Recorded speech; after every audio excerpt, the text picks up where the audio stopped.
Hello everybody, VG time back again with another deck profile. And this time we're looking at Boujack, who received some support in the anniversary box. And we're going to take a look at this leader that has a huge fan following in spite his shortcomings.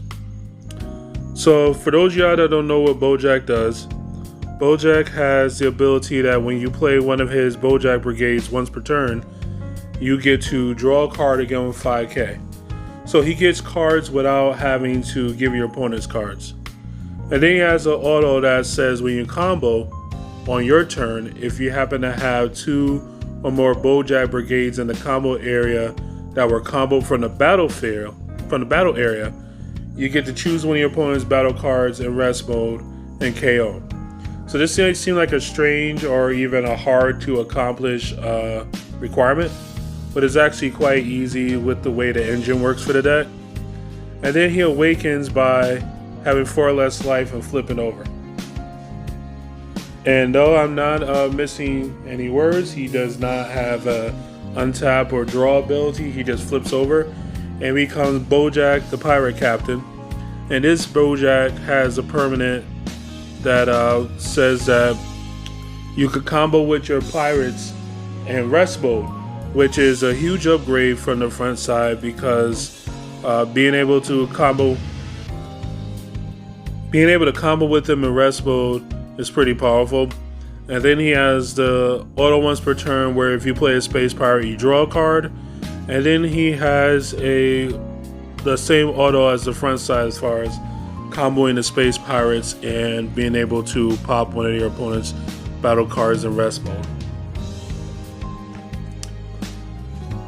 So as we see, the leader himself is pretty overly balanced, almost to the point where he is considered to be weak. But I believe the cards around him and the power of his ball sponsor is so great that any help he gets kind of makes up for it.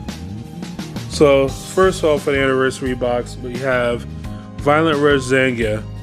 This one right here has an auto that if it's comboed from the battle area and your leader is Yellow Boujack Brigade, she gets plus 5k combo power. So she's a pseudo super combo. And then she has the ability that at the end of the battle, when this card is comboed from the battle area, you could return it to your hand. So you never actually lose her when you combo in with her.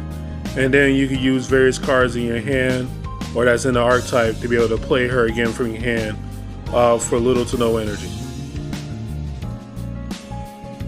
Next card that they gave us in the anniversary box is Boujack Galactic Disruptor. This card right here is very powerful as well. What's great about him is that he is free as long as you have 2 other space pirates. So that means you can hold him in your hand, wait till turn 4 and just play this guy. And that's pretty important because he's a 3-costed Boujack. He also has the ability when you're at 2 energy to be able to pitch him from your hand as an activate main to flip your Boujack over from the front side to the back side and draw 2 cards. So it kind of gives him an awakening of draw 1 in essence because you're losing the Boujack in order to get those 2 cards. This card was also a pretty good thing to get, which is this Arrival Boujack. It's unique, so you can only have one of them on the table. But when you rival him, he only rivals for a single yellow, even though he's a 7-drop. And then he has Aegis, which is a forgotten keyword term that says you could pitch a blue, a yellow, or a blue and yellow card to untap 2 energy. And in his case, when you activate Aegis, you get to draw a card. So if you're using a blue-yellow multicolor card, you're able to break even with your Aegis. That segues us into the blue-yellow support. So we're running this Barris right here. This is your blue-yellow check land, so to speak. It comes into play ignoring energy exhaust as long as you have a blue-yellow multicolor card in your energy already. We have this Boujack right here. This is our second arrival and the most powerful one. It basically comes down, it rests one of your opponent's battle cards, and in itself is a 20k blocker. And he also comes down for a single yellow energy. That then brings us to our super combo. Should be known by now as Zamasu Sacred Disbelief. This card right here is amazing in decks that are trying to stall, and that's what we're kind of trying to do. We also have Bojack Pirate's Pride. This is a negate. If you have a blue yellow multicolored card in your energy, he only costs 1, and when you negate with him, he gets to mill 1 card off the top of your opponent's deck. Main thing, he's a 3-drop Bojack. You're usually going to be negating with him on your opponent's turn 3, assuming that you went first, so that you can have him available on turn 4. And then to round out our blue yellow multicolor support, we have 2 copies of Champa the Trickster.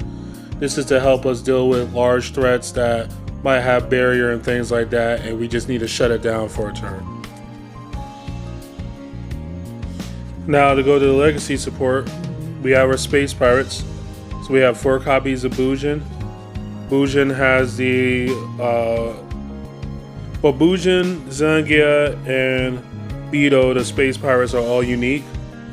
I'm glad they made that a keyword. And in the case of Boujack, he has an auto that when you play him, you get to play a 2-drop or less Space Pirate from your hand. And then he also has the ability that when you combo with him, you get to rest one of your opponent's battle cards. That also helps you to keep their board clear by forcing cards to rest mode, and then using the card that he also played off of his ability to combo it to pop their card. Zangia is pretty cool. She has the ability, and she's the primary target for Boujack. But she has the ability that when she's played, she gets to search her deck for a 1-drop Space Pirate and put it into play. And her typical target is Beto. And Beto has the effect that he gets to search the top 5 of your deck for a Space Pirate added to your hand. And then he has a secondary effect where you can sack him to the yard from the field to shuffle back 5 Space Pirates with cost 2 or less. And that could also include himself.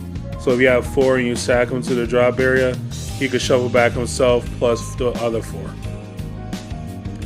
Now the way this kind of set up is that you want to loop this combination of cards as many times as possible to keep your life total high and to keep your opponent's board clear. And it's all for this guy right here, Bojack the Plunderer. This guy right here is a 25k 8-drop, but he evolves for 4 yellow over a 3-drop Bojack. That's the reason why the new Bojack being free is very key, as well as the negate Bojack. He has 2 autos, both of which are really good. The first one says that if your life is 5 or higher when you play him, you could choose all your opponent's cards and switch them to rest mode.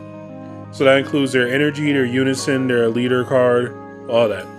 And then his other auto says that when one of your opponent's cards is switched to active mode, they have to warp a card from their hand.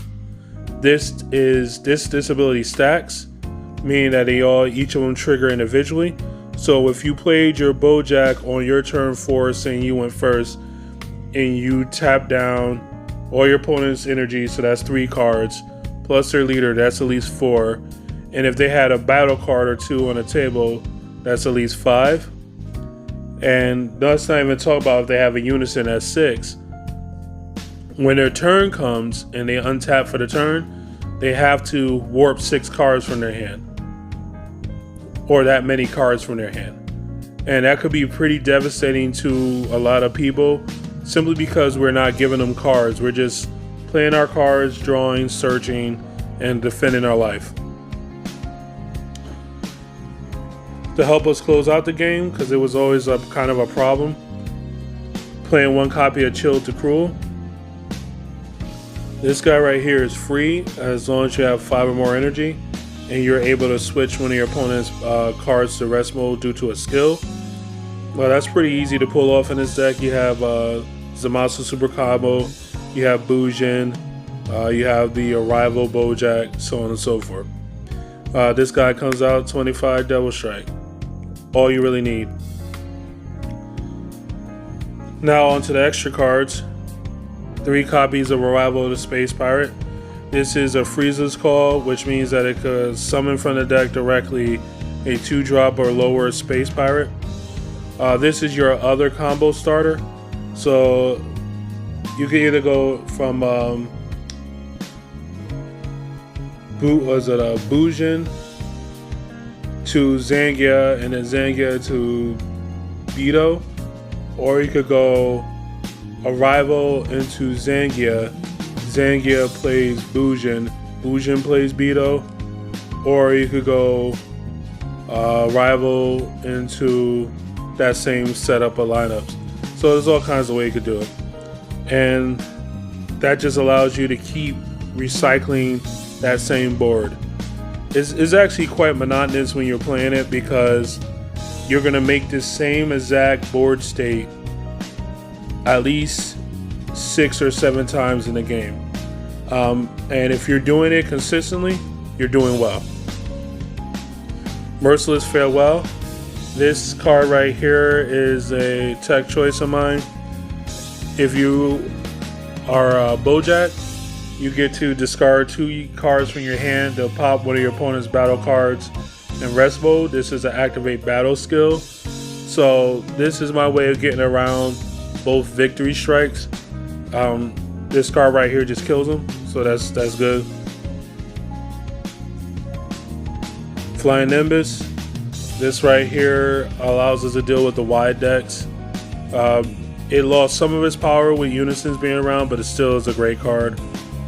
And then last but not least, we have Restrain. This is to help us deal with the blue-red victory strike, the Invoker one. Simply because they like to rip cards out your hand, so if you have a negate that, if they rip it out your hand, you can still use. That'll help out towards that matchup. So that's it for the deck profile. Hopefully you guys enjoyed it. Thank you for watching this video. Please like, comment, and subscribe, and check out other videos on the channel. This is VG Time, signing out.